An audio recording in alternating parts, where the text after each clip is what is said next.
أعوذ بالله من الشيطان الرجيم بسم الله الرحمن الرحيم السلام عليكم ورحمة الله وبركاته الحمد لله رب العالمين والصلاة والسلام على أشرف الأنبياء والمرسلين وعلى آله وصحبه أجمعين اللهم افتح علينا حكمتك وانشر علينا من خزائن رحمتك يا أرحم الراحمين رب اشرح لي صدري ويسر لي أمري واحلل عقدة من لساني يفقه قولي اللهم فقهنا في الدين وعلمنا تأويل واهدنا إلى صراطك المستقيم صراط الذين أنعمت عليهم من النبيين والصديقين والشهداء والصالحين وحسن أولئك رفيقا يا أرحم الراحمين سبحانك لا علم لنا إلا ما علمتنا إنك أنت العليم الحكيم آمين يا رب العالمين. Apa khabar sidang penonton sekalian? Selamat pagi, sabahul khair, good morning diucapkan kepada sidang penonton setia rancangan Bual Bicara Agama nombor 1 di Malaysia. Tak lain tak bukan, tanyalah Ustaz biar tahu, jangan keliru. Alhamdulillah, pertama-tamanya sama-sama kita panjatkan kesyukuran kita kepada Allah Subhanahu Wa Taala kerana dengan izin serta dengan peluang yang Allah Subhanahu Wa Taala berikan kepada kita untuk terus bernafas pada pagi ini, untuk kita menjalani satu hari lagi kehidupan kita di dalam masa yang sama, untuk kita sama-sama bukan hanya sekadar untuk kita mencari nafkah buat keluarga, bukan hanya sekadar untuk kita mengumpul rezeki Allah Subhanahu Wa Taala yang ada di atas muka bumi ini, namun begitu kita juga perlu membuat persiapan kita untuk bertemu dengan Allah Subhanahu Wa Taala. Dan salah satu caranya adalah dengan kita menghadiri dan juga kita menambah baik ilmu yang ada pada diri kita. Mudah-mudahan ini menjadi sebagai satu panduan kepada kita. Ilmu yang kita dapat ini juga menjadi salah satu cara untuk memandu kita di atas jalan yang diridai Allah Subhanahu Wa Taala. Amin ya rabbal alamin. Alhamdulillah sidang penonton sekalian, terima kasih sekali lagi kita bertemu di dalam rancangan Tanyalah Ustaz untuk edisi pada hari ini 23 Februari 2021 bersamaan 11 Rejab 1442 Hijriah, hari Selasa. Mudah-mudahan pertemuan kita pada pagi ini membawa 1001 rahmat dan berkat daripada Allah Subhanahu Wa Taala. Jadi sidang penonton sekalian, sebelum mana kita nak memasuki dan juga kita nak mengupas tajuk yang kita akan bincangkan pada pagi ini, ayo sama-sama kita saksikan terlebih dahulu statistik terkini penularan kes pandemik COVID-19 di Malaysia. Sehingga jam 12 tengah hari semalam 22 Februari terdapat sebanyak 2,192 kes baharu dan 2,189 daripadanya merupakan kes penularan tempatan.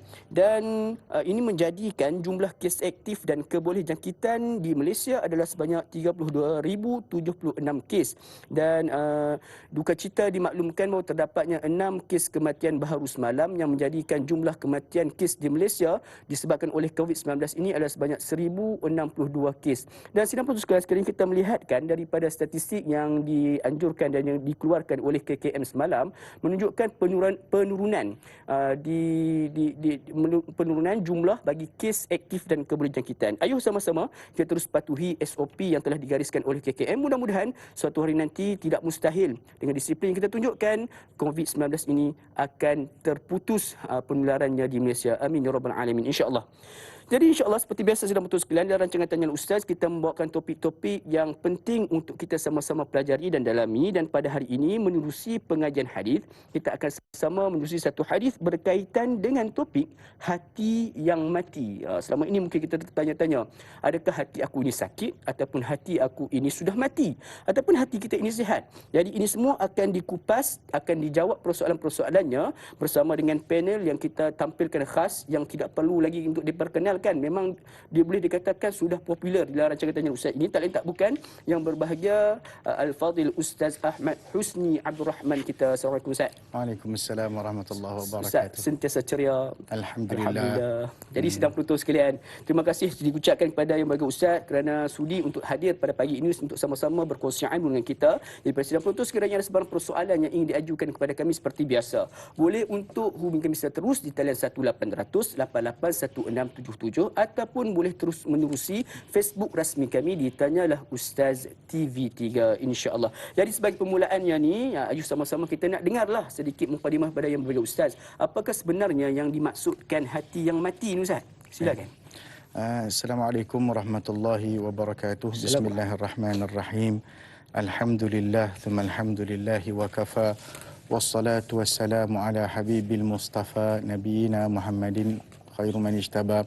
Sallallahu alaihi wa ala alihi wa liman sara ala nahjihi واستنى بهديه وسنته إلى يوم الوفا وبعد رب اشرح لي صدري ويسر لي أمري واحلل عقدة من لساني يفقه قولي اللهم لا سهل إلا ما جعلته سهلا وأنت تجعل الحزن إذا شئت سهلا ربنا يسر لنا ولا تعسر وأتمم لنا بالخير. Alhamdulillah, pertama-tamanya kita merafakkan setinggi-tinggi rasa syukur kepada Allah Subhanahu wa taala dengan limpah rahmat dan inayah daripada Allah Subhanahu wa taala juga dapat sama-sama kita meneruskan kehidupan dan juga menyambung permukiman kita atas muka bumi Allah Subhanahu wa taala, dan kita dapat meneruskan perbincangan kita dalam majlis ilmu. Dan alhamdulillah, keberadaan kita dalam majlis ilmu ini moga-moga menunjukkan dan mengisyaratkan kepada kita bahawasanya yang hati kita masih segar, yang hati kita masih hidup, dan yang hati kita cintakan kebaikan, insya-Allah. Bila bercakap soal hati, orang Pakistan kata dil, ataupun orang bahasa lain disebut sebagai heart, ataupun perkara yang berkaitan dengan hati. Hati ini dia dalam bahasa dia ada dua makna.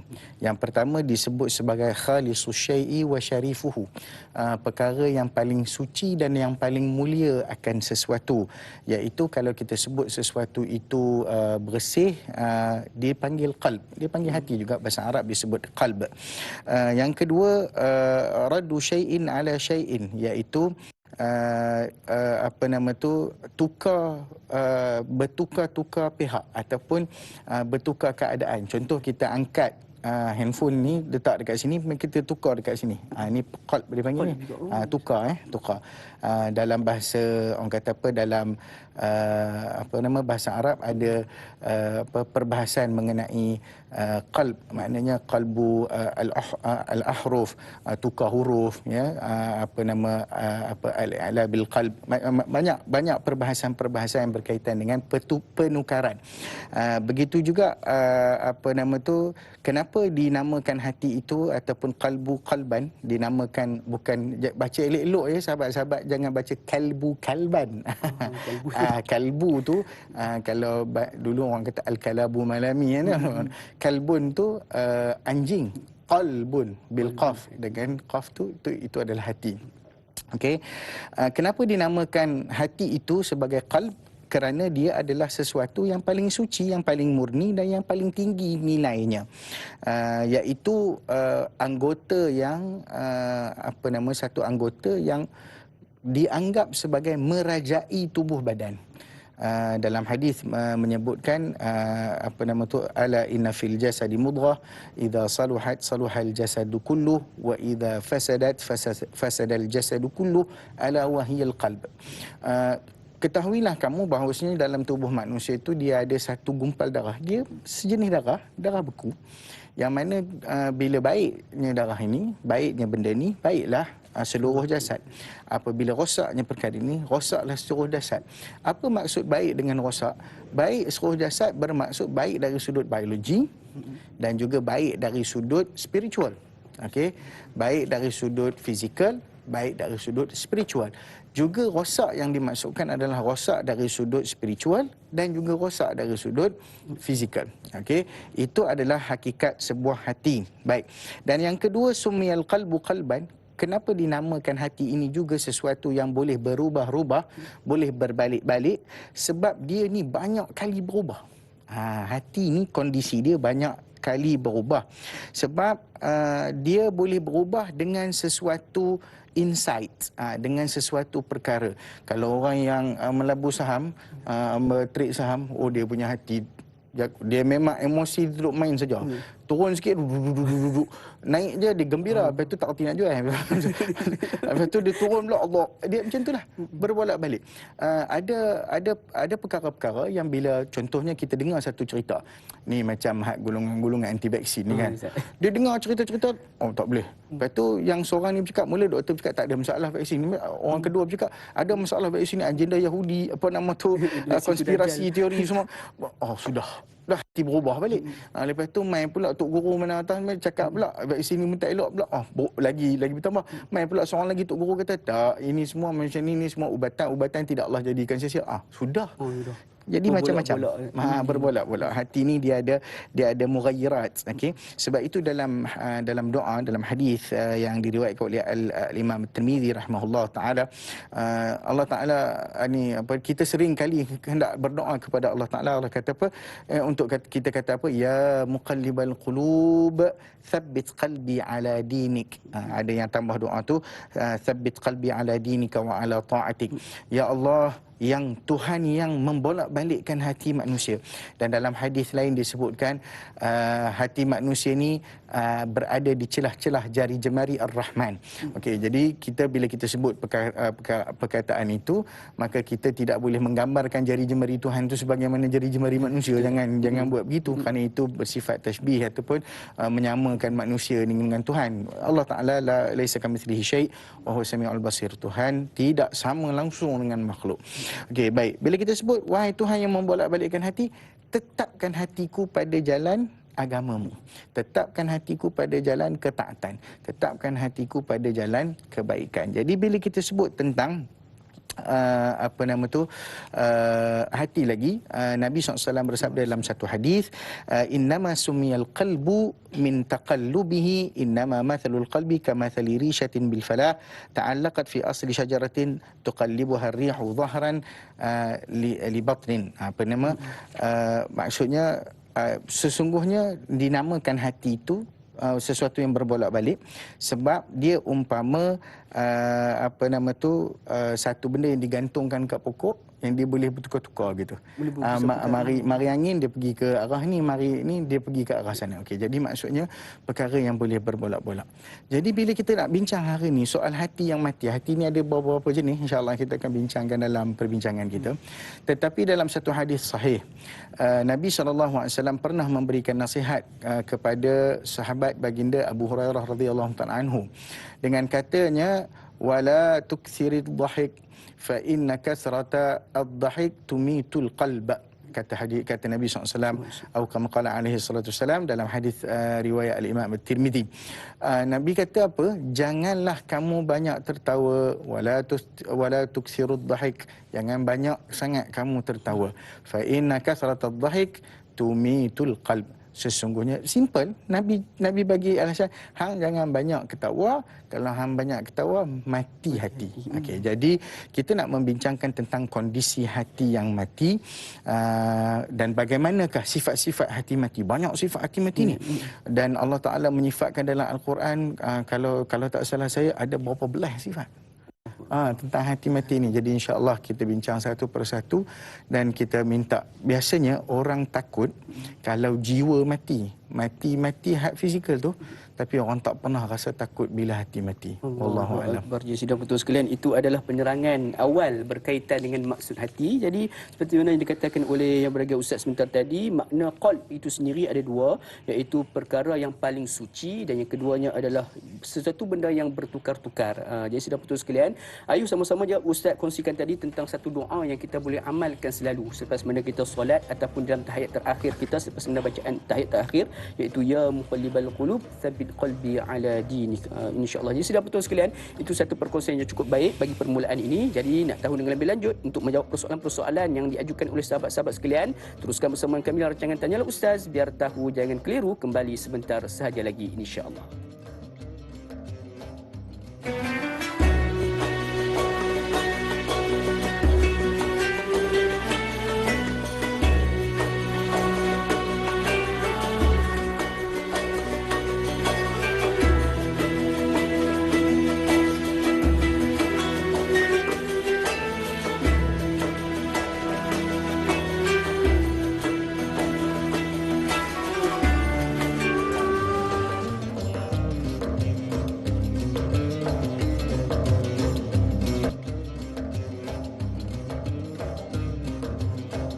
Alhamdulillah sudah betul sekalian, kembali kita bergabung pada pagi ini di dalam Taman-Taman Syurga menerusi rancangan Tanyalah Ustaz Biar Tahu Jangan Keliru. Ingat hadis baginda SAW yang menyebutkan bahawa barang siapa yang mempermudahkan jalan di dalam menuntut ilmu, maka Allah SWT pasti akan mempermudahkan jalan baginya untuk menuju syurga Allah SWT. InsyaAllah mudah-mudahan kita tergolong di dalam golongan yang diberikan kemudahan untuk ke syurga Allah SWT. Sidang betul sekalian, kita masih lagi membincangkan berkaitan dengan topik hati yang mati. Jadi sekiranya ada soalan yang ingin diajukan kepada kami seperti biasa, boleh untuk mungkin bisa terus di talian yang tertera di kaca televisyen. Jadi jom ayo sama-sama kita nak raikan soalan yang pertama daripada sahabat kita dari Facebook, iaitu daripada saudari Intan Zurina Abdul Razak. Assalamualaikum Ustaz, da'i dan warga Tanyalah Ustaz. Waalaikumsalam warahmatullahi. Pepatah barat mengatakan laughter is the best medicine. Bermaksud ketawa yakni gembira boleh menjadi penawar hati yang gundah. Sedangkan Islam menyatakan ketawa yang berlebihan akan membuat hati mati. Soalan saya, setakat mana atau di tahap manakah kita dibenarkan untuk ketawa ataupun gembira di dalam Islam supaya tidak terjurus kepada matinya hati? Terima kasih. Satu soalan yang baik. Silakan Ustaz. Baik. Bila kita sebut tentang ketawa ataupun jenaka, memanglah dalam pepatah orang putih mengatakan laughter is the best medicine. Ketawa ni adalah ubat yang paling mujarab. Okey, sebab itu kalau kita tengok ada seorang doktor namanya Patch Adams, dalam sejarah perubatan, boleh Google lah. Ada filem pun yang dibuat mengenai doktor tersebut. Doktor tu masih hidup sampai sekarang, dan dia mengasaskan hospital, nama hospital tu Guggenheim, apa benda tak, susah nak menyebut nama hospital dia tu. Tapi apakah tindakan dia mengasaskan hospital tersebut? Hospital tersebut dia buat atas dasar macam hospital wakaf, seperti mana hospital wakaf free semua, tetapi pendekatan yang digunakan adalah pendekatan menggembirakan anak-anak ataupun menggembirakan pesakit. Jadi dalam beberapa hal, ya, memang ada penyebab kepada terapi dalam bentuk ketawa dan gembira. Bila kita gembira, kita merembeskan hormon-hormon yang baik untuk tubuh bertindak balas. Maknanya pernah ada satu kata-kata, janganlah kamu terlalu serius kerana dengan keseriusan boleh membawa kepada kematian. Maknanya tak ada ketawa langsung. Okey, jadi banyak mana ketawa, bila mana Nabi SAW, Nabi tidaklah manusia yang bersifat tidak wasati. Maknanya Nabi SAW adalah manusia yang seimbang, dan kata-kata Nabi SAW ini adalah kata-kata yang seimbang, tidak sama sekali kontradik antara satu dengan yang lain. Maka bila kita sebut tentang berjenaka, Nabi SAW pernah berjenaka dengan wanita tua. Nabi satu ketika perempuan tua mari datang jumpa Nabi SAW. Dia kata, "Ya Rasulullah, doakan aku masuk dalam syurga." Nabi kata, "Wahai Fulan, sesungguhnya syurga tu tak ada orang tua." Nabi bergurau. Jadi wanita itu berpaling dan menangis. Lantas Nabi meminta kepada sahabat, kata kat dia, "Akhbiruha annaha la tadkhuluha wa hiya ajuzah," ataupun wa hiya ajuz. Bagi tahu kat dia tak masuk dalam keadaan dia tua. Lepas itu saya kata lagu tu, Inna Allah Ta'ala yaqul inna ansha'na hunna insya'a faja'alnahunna abkara. Kata Nabi sebut dalam baca ayat Al-Quran. Sesungguhnya kami akan ciptakan balik mereka itu seperti dara yang tak pernah disentuh, dan juga yang tetap mencintai jodohnya serta yang sebaya umurnya. Maknanya bagi tahu lah. Kemudian gembira baliklah makcik tu. Baik, seorang sahabat Nabi bernama An-Nu'aiman. Nu'aiman ni antara yang suka bergurau sangat dengan Rasulullah SAW. Dia punya gurau tu tahap prank, tahap memang tinggi punya tahap gurauan. Dan pernah orang sahabat nak pukul dia sebab dia ada masalah dengan arak dan seumpamanya. Tapi Nabi kata, la tudribu, jangan kamu pukul dia sebab dia cinta Allah dan Rasul. Dia pergi berperang bersama-sama dengan Nabi SAW. Jadi bila kita sebut tentang Nabi bergurau, satu lagi yang saya nak sebutkan. Bila datang berjumpa dengan anak kecil, Nabi pernah jumpa Abu Umair. Dia baru tamat menyusu pada ketika itu. Lalu Abu Umair ni dia akan bertanya kepada Nughair. Abu Umair ni suka main burung kecil, ada burung kecil. Lalu Nabi kata, ya Aba Umair, ma fa'alan Nughair.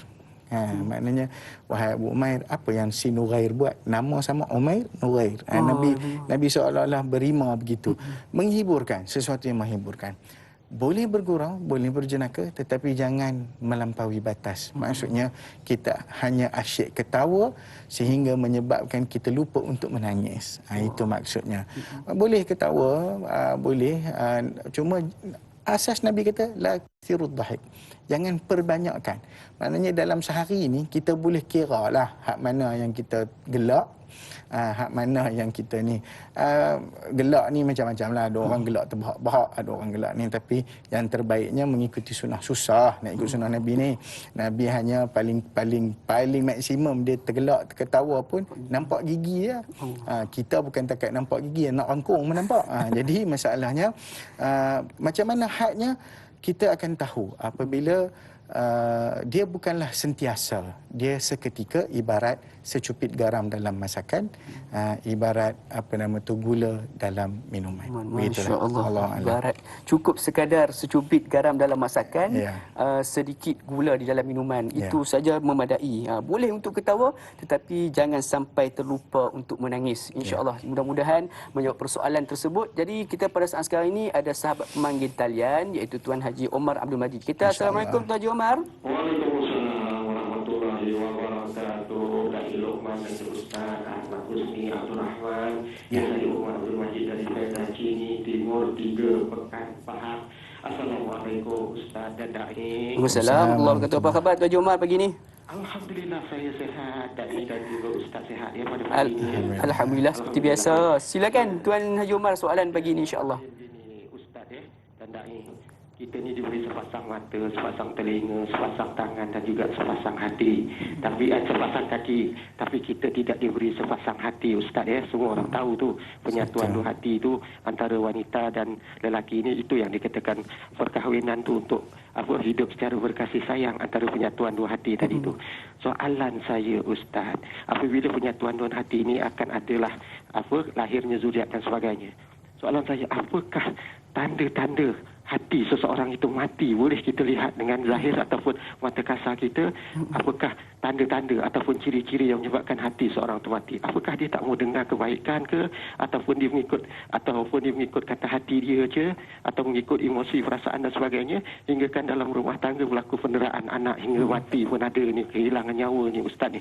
Apakah ini boleh diibaratkan seseorang itu dah mati ke hatinya, tidak mendapat menerima kebaikan dan tidak dapat menilai antara yang baik dan yang buruk? Sebab kata cerita Firamli Ustaz no, dia kata tak dapat nak beza antara botol cuka dengan botol kicap ni Ustaz. Ustaz pada pagi ini. Terima kasih banyak Ustaz dan Da'i. Assalamualaikum. Waalaikumsalam warahmatullahi wabarakatuh. Jadi satu soalan yang menarik, ia berkaitan lebih kepada rumah tangga Ustaz. Berkaitan dengan kita, betul. Ada semua sepasang. Tetapi hati itu dia satu. Tetapi bila nak jadi sepasang tu kena kahwin lah. Apakah di antara tanda-tanda hati yang mati di dalam konteks kekeluargaan ataupun rumah tangga? Saya silakan. Baik. Allah Subhanahu Wa Taala menyebut dalam, bila disebut tadi betul, telinga sepasang, mata sepasang, hidung pun ada 2 lubang kan. Jadi tangan sepasang, kaki sepasang, tapi hati Allah Taala jadi satu saja.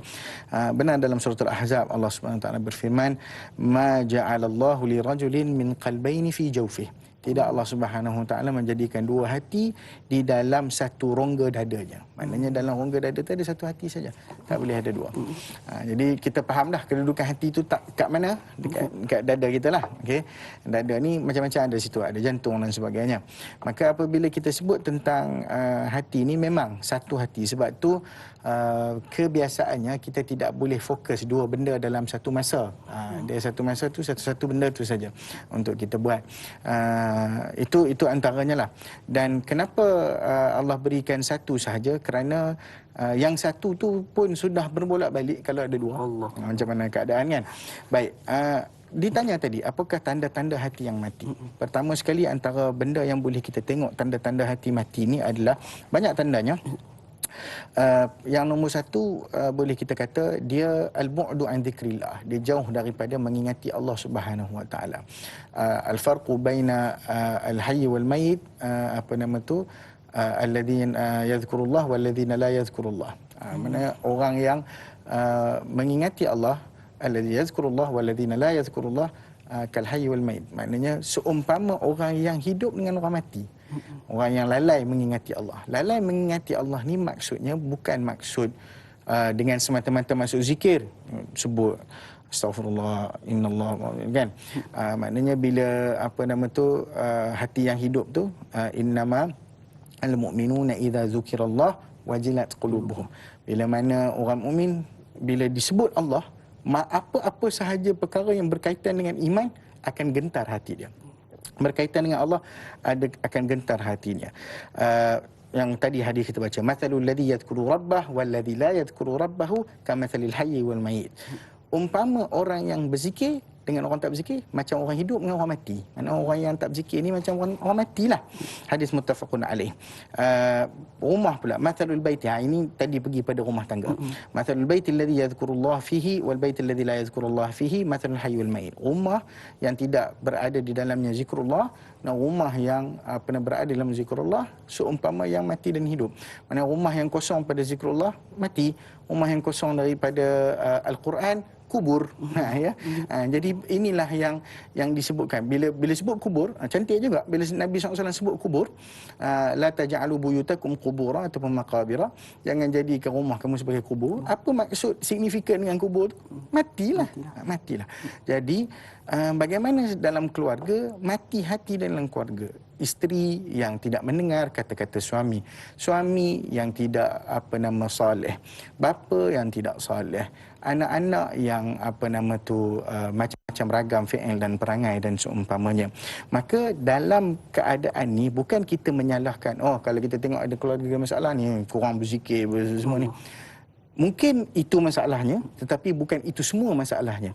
Itu adalah sebahagian daripada bila mana dia jauh daripada Allah. Kalau kita tengok, maknanya orang yang dekat dengan Tuhan, bila mana dia tu rasa diri itu bertuhan dan dia rasa bertuhan, maka dia akan ada panduan dalam hidupnya. Tapi bila dia jauh, itu sebab pertama. Sebab lain banyak juga. Dari sudut psikologi, dari sudut ilmu, dari sudut bagaimana cara membimbing rumah tangga, bagaimana cara nak faham, kesefahaman, apa yang perlu dibentuk, apa yang kita baca, everything. Dia banyak aspek. Tetapi antara salah satu daripada aspeknya adalah meninggalkan jauh daripada Allah. Berani tinggal semayang seumpamanya lah. Itu semua perkara-perkara, maknanya tak ada langsung. Dalam bercakap kita pun bila mana ni tak ada sebut astaghfirullah, tak ada hidup perkataan-perkataan yang baik, suasana nuansa yang baik dalam rumah itu tidak ada. Maka itu akan lebih mematikan hati sebenarnya. Nombor dua, ada tadhakkur bil ayat wa ta'assur bil ibadat. Susah nak terima pesanan dan juga peringatan, payah untuk memahami ataupun menekuni ayat-ayat Allah Subhanahu wa taala. Ini adalah tanda paling jelas. Kalau kita cakap benda pasal agama sikit je, kau ni sikit-sikit agama, kau ingat aku ni apa benda? Maknanya dia menunjukkan rasa benci. Itu tanda hati sudah dah mati lah tu. Maksudnya dia dah tutup. Aku tak mau dengar lagi semua benda ni. Isteri bila cakap, abang tolonglah bacalah Quran sikit contohnya, kan, tunjukkan anak-anak, kan. Sekurang-kurangnya kalau abang tak daripada hati pun, anak-anak nampak abang buat benda tu. Amalan buat apa? Tunjuk buat apa? Anak sendiri pun buat tunjuk. Dia tak boleh. Dia semua benda dia akan anggap sebagai perkara-perkara yang nak menyakitkan dia. Maka ini antara tanda-tanda hati yang mati, dan banyak lagi lah yang boleh berlaku. Jadi dalam keluarga bila kita sebut perkara ni, tolong perhatikan tanda-tanda ini dan apakah hati yang mati tidak boleh dihidupkan kembali? Itu tunggu perbincangan. Itu yang kita nak bincangkan sebentar lagi tu. Adakah masih ada peluang bagi hati yang dah mati ni untuk pulih kembali ni, untuk dihidupkan kembali? Jadi kita akan teruskan. Namun sebelum tu, sidang penonton sekalian, kita nak raikan dahululah persoalan pada sahabat kita di Facebook, iaitu pada Puan Ruby Abu Bakar Ruby. Assalamualaikum warahmatullahi wabarakatuh. Semoga dalam rahmat kasih sayang Allah. Amin ya rabbal alamin. Apakah faktor persekitaran, kawan, rakan memainkan peranan dalam menjadikan hati kita menjadi mati kerana salah pilih kawan? Mohon pendapat Ustaz. Terima kasih. Ustaz, hashtag biar tahu jangan keliru. Banyak mini love kat situ, Ustaz. Silakan, Ustaz. Dalam satu hadis Nabi SAW menyebutkan al-mar'u ala dini khalilihi falyanzur ahadukum man yukhalil. Atau kama qala SAW. Seseorang itu berdasarkan agama dan juga cara hidup orang yang paling hampir dengannya, iaitu teman-teman dia, rakan taulannya. Justru perhatikanlah siapa yang kamu berteman dengannya.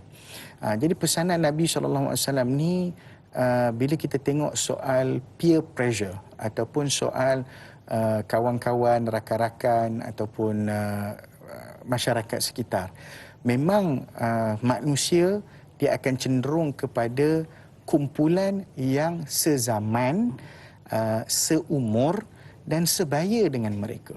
Itu biasa. Itu adalah fizikal, biological dan psychological manusia. Maknanya kita ni biasanya geng kita lah. Contohlah grup-grup da'i jumpa ustaz-ustaz hak lama-lama ni. Dia tak boleh duduk, dia duduk geng da'i saja. Bukanlah kata lagu tu, tapi contoh. Maknanya itu biasa. Depa jumpa geng depa. Nah ni geng depa, hak ni geng tua-tua sembah hak benda tua-tua, hak ni geng. Itu biasa. Itu adalah kebiasaan. Tetapi siapa yang kita berkawan? Kerana itu Nabi berpesan kepada kita, lihat dan pilih kawan. Kerana kawan itulah yang akan mempengaruhi kita. Berteman, dalam hadis yang lain, berteman dengan penjual minyak wangi, kamu akan dapat kesannya, iaitu wangi tubuh kamu. Tetapi berteman dengan penyimpal besi, kamu akan dapat busuk besinya ataupun busuk bau terbakar tu.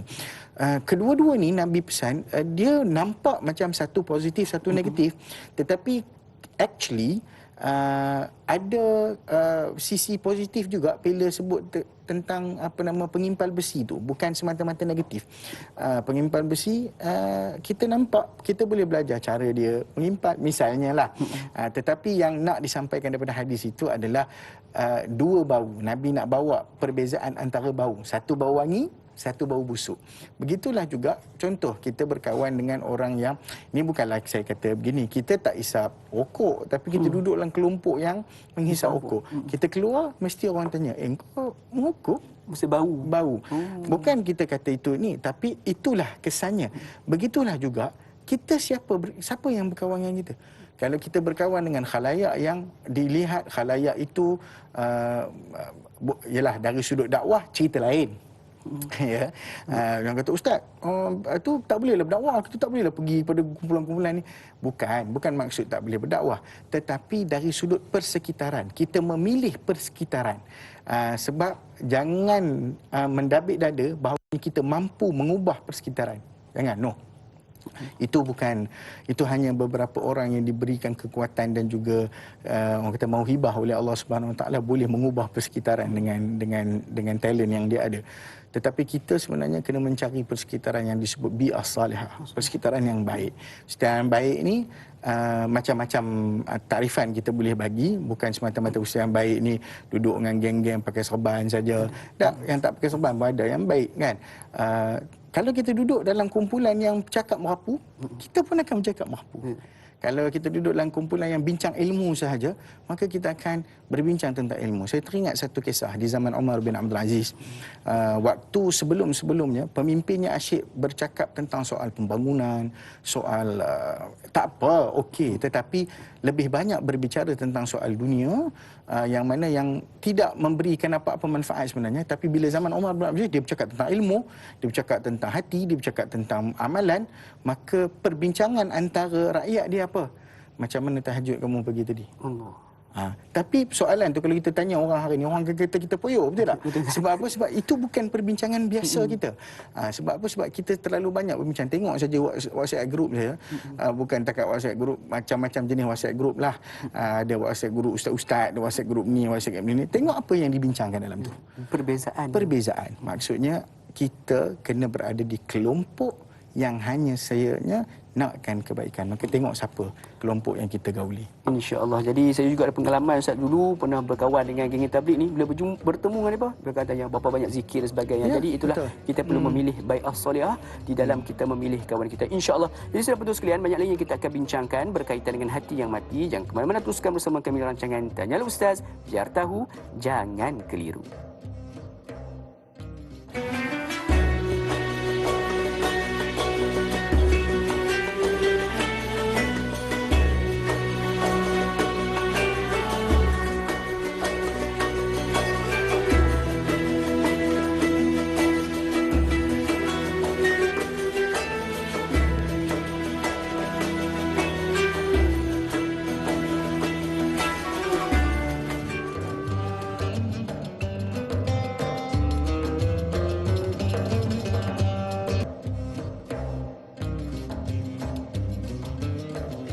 Biji kacang berwarna hijau, biji saga merah warnanya. Banyak keliru jiwa kacau. Tanyalah Ustaz, ada jawapannya. Alhamdulillah, sudah betul sekalian, kembali kita bertemu pada pagi ini dalam rancangan Tanyalah Ustaz, biar tahu, jangan keliru, membincangkan topik berkaitan dengan pengajian hadis kita pada hari ini berkaitan dengan hati yang mati. Jadi sebenarnya sepanjang tempoh 30 minit atau 45 minit yang pertama ni sudah banyak sebenarnya yang Ustaz kongsikan kepada kita hadis-hadis berkaitan dengan hati kita ni. Jadi ayo sama-sama kita refleksikan diri kita, kita hisap diri kita sendiri, apakah hati kita pada saat ini, apakah kondisinya, adakah sihat, adakah sakit, ataupun hati kita ini sudah tergolong dalam golongan hati yang mati. Jadi insya-Allah banyak lagi persoalan yang kita akan jawab, dan kita nak meraihkan persoalan berikutnya pada sahabat kita, Puan Zaliha Haji Muhammad Nur. Assalamualaikum Ustaz, da'i dan kru-kru yang bertugas. Assalamualaikum warahmatullahi, semoga sentiasa dalam rahmat Allah. Amin ya rabbal alamin. Soalan saya, yang pertama, apakah perbezaan di antara hati yang mati dan hati yang hitam? Yang keduanya, adakah orang yang tak mampu untuk memaafkan kesalahan orang lain itu dikira hatinya telah mati walaupun berulang kali telah dipohon untuk memaafinya? Dua soalan yang baik. Terima kasih buat Ibu Zaliha kita. Jadi Ustaz, bagaimana jawapannya? Silakan. Baik. Hati yang mati dengan hati yang hitam. Okey. Dia sebenarnya salah satu termasuk dalam salah satu yang lain. Maksudnya hati yang hitam tu adalah jenis-jenis hati yang mati. Antara jenis-jenis, bila dia dah tanya hati hitam tu, kita pergi teruslah kepada poin dia. Antara jenis-jenis hati yang disebut sebagai hati mati adalah dia, sifat dia mempunyai selaput karat ataupun disebut ran. Dalam bahasa Arab, ran. Dalam ayat yang kita selalu baca dalam suratul Mutaffifin ayat ke-14, kalla bal rana ala qulubihim ma kanu yaksibun. Bahkan kata Allah SWT, sudah ada karat. Kat situ ada saktah. Kalla bal, maknanya ada saktah kat situ, menunjukkan satu benda yang sangat penting Tuhan nak bagi tahu. Bahkan ada dah karat, selaput karat yang telah wujud di hatinya, makanu yaksibun, atas apa yang mereka usahakan. Okey, mana datang karat ni? Karat ni dia datang daripada sebelum dia tu dia ada proses dia lain pula. Dalam hadis Nabi SAW menyebutkan, innal abda idza akhta'a khati'ah nukitat fi qalbihi nuktatan sauda fa idza huwa naza'a wastaghfara wa taba suqila minhu aw suqila qalbuhu wa in 'ada zida fiha hatta ta'lu qalbuhu wa huwa ar-ra'nu alladhi qala bihi subhanahu wa ta'ala fi surah Al-Mutaffifin. Dalam hadis Nabi SAW, sesungguhnya seseorang hamba bila dia buat satu kesalahan akan dititikkan dalam hatinya satu titik hitam. Hitam tu lah. Hitam. Bila mana dia cabut titik hitam tu, macam mana dia nak cabut? Dia istighfar kepada Allah Subhanahu Wa Taala, dia taubat. Taubat hilang. Tapi bila dia ulang balik dosa, mari balik. Jadi kalau dia duduk ulang lagi, duduk banyak lagi buat dosa, duduk dalam dosa kecil, alah dosa kecil je. Kan? Yang kecil, la wala tahqiranna minal ma'rufi syai'a, dalam satu hadis jangan perlekehkan benda yang ma'ruf walaupun sedikit. Dalam satu kata-kata yang lain, wala tahqiranna minal wala tahqiranna saghiratan fa innal jibala minal hasa. Jangan kamu perlekehkan benda kecil, sesungguhnya gunung itu terbina daripada batu-batu yang kecil. Maksudnya dosa kecil kumpul-kumpul banyak-banyak dia jadi besar lah, kan. Jadi bila dah berkumpul begitu, kalau dia taubat, syukurlah, bersih hati dia. Tapi kalau dia balik, ditambahkan lagi hatta ta'lu qalbahu. Bila mana dia tu dia macam ni hati selaput satu. Selaput tu maknanya hati tu makin lama makin tebal, makin lama makin tebal, makin tebal. Dia menumpuk kat atas hati tu. Okey. Jadi last sekali dia akan jadi selaput. Selaput itulah yang disebut ran itu tadi. Maka hati yang mati ni, itulah kesan dia. Memang hati hitam tu adalah sebahagian daripada hati yang mati. Kemudian dia bertanya soalan yang kedua tadi, apa tadi? Berkaitan dengan tak memaafkan orang. Tidak memaafkan orang ni mungkin bukan hati yang mati, tetapi hati yang sakit. Itu cerita lain lah. Tapi boleh kita sebut sebab apa? Sebab hati yang sakit ini menunjukkan dia ada masalah. Bila dia ada masalah, dalam satu asar, saya tak pasti asar ini sahih atau tidak, saya mengulangi, saya tidak pasti asar ini sahih ataupun tidak. Allah Subhanahu Wa Taala pernah berkata kepada Musa yang tidak memaafkan Qarun. Qarun minta maaf kat dia hampir 70 kali. Musa buat tak tahu. Maksudnya ialah sakit marah tu, marah manusia tu. Ia benar, sebab itu maaf manusia dia tidak sama dengan kemaafan Allah.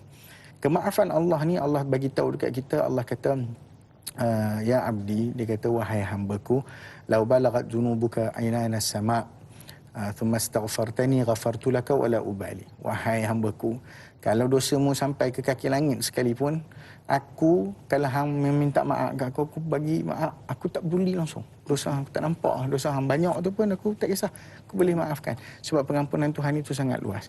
Tapi manusia, dia macam kita paku kat dinding. Paku kat dinding betul kita cabut. Dia ada kesan lubang tu. Lubang tu tak boleh hilang. Itu manusia. Jadi kemaafan manusia tak sama dengan kemaafan Tuhan. Maka kita tak boleh mengharapkan. Kalau kita dah buat, contohnya kita buat salah dengan orang, kita minta maaf kat dia, dia tak nak maafkan kita. Tu kita tuduh pula, hati hang mati. Tak. Kerana itu sukar memaafkan itu sifat yang memang ada dalam diri manusia. Khudil afwa, Tuhan kata ambillah, beri dan ambillah kemaafan. Wa'mur bil urfi wa'rid 'anil jahilin, dan suruh buat benda baik dan jauhkan daripada sifat-sifat orang jahil. Maknanya dalam hal ni memang memberi maaf tu adalah satu benda yang Tuhan nak anjurkan, tetapi sukar, ya memang betul. Maknanya kita tak boleh juga nak menyalahkan, nak kata hati sakit, hati hang sakit sebab tak maafkan. Hak dia untuk dia memaafkan, dan dia betul berkaitan dengan hati yang mungkin pada ketika itu belum meredai untuk kesalahan itu dimaafkan. Wallahu a'lam. Sebab itulah juga kalau kita tengok dalam simpulan bahasa Melayu tu, sakit hati. Sakit hati sebab mungkin sebab oleh kesalahan yang kita lakukan menyebabkan hati itu payah nak masih lagi sukar untuk sembuhkan.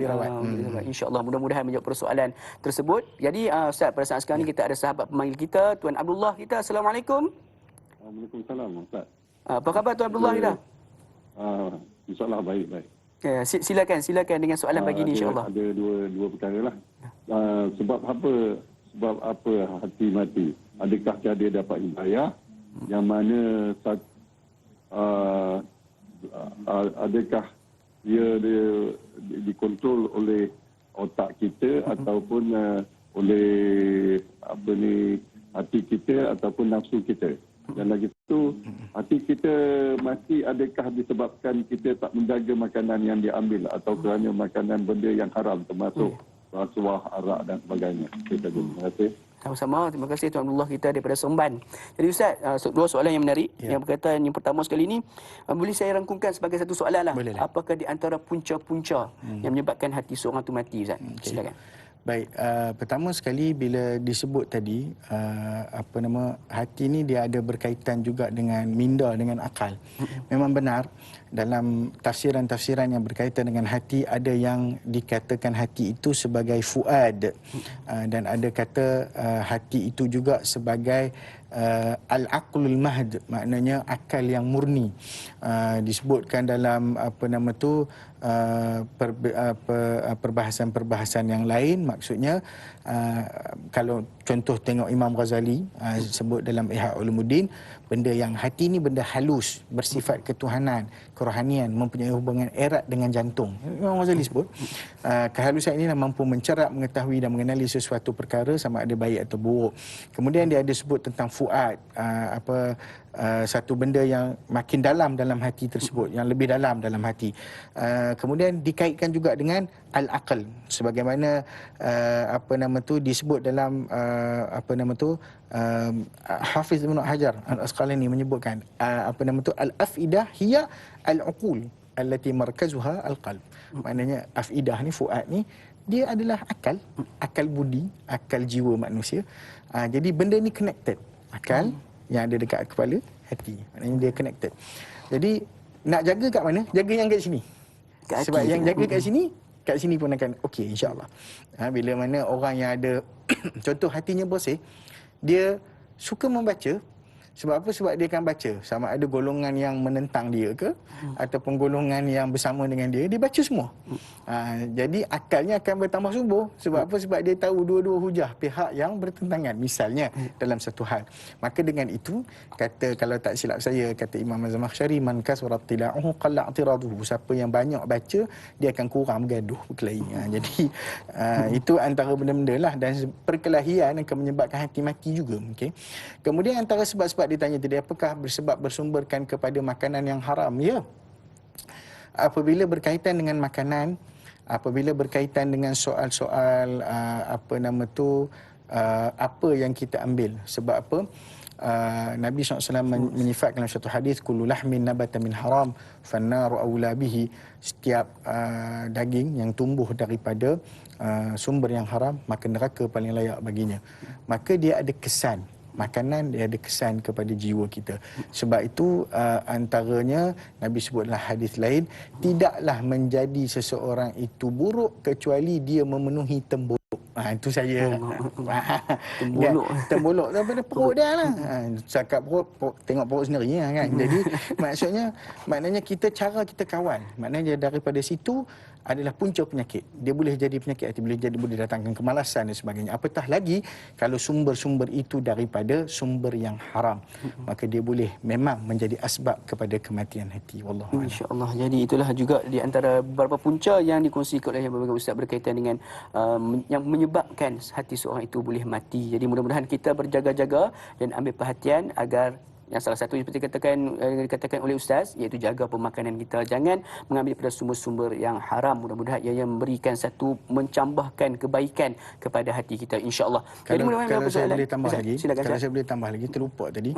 Sebab itu Nabi SAW bila mana ada satu makanan yang dia tak ketahui sumbernya, dia akan suruh, satu hari dia masuk, dia tengok cucu dia makan something, kita ambil mana tu? Nabi suruh buang.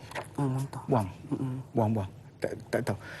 Al-Imam Al-Juwaini, Al-Imam Al-Haramain, Imam Al-Haramain Al-Juwaini rahimahullah, mak dia tak boleh menyusu. Dalam satu riwayat, kalau tak salah ingatan saya, ayah dia ni satu hari dia balik, dia tengok ada orang lain menyusu anak dia. Dia halau perempuan tu. Lalu dia cakap kat isteri dia, siapa dia ni? So dia kata, fulanah binti fulanah. Aku tak kenal dia. Aku tak tahu dia makan apa, aku tak tahu perangai dia macam mana, aku tak tahu ibadat dia macam mana. Lain kali kalau nak suruh menyusu, tanya aku dulu. Aku kena kenal orang.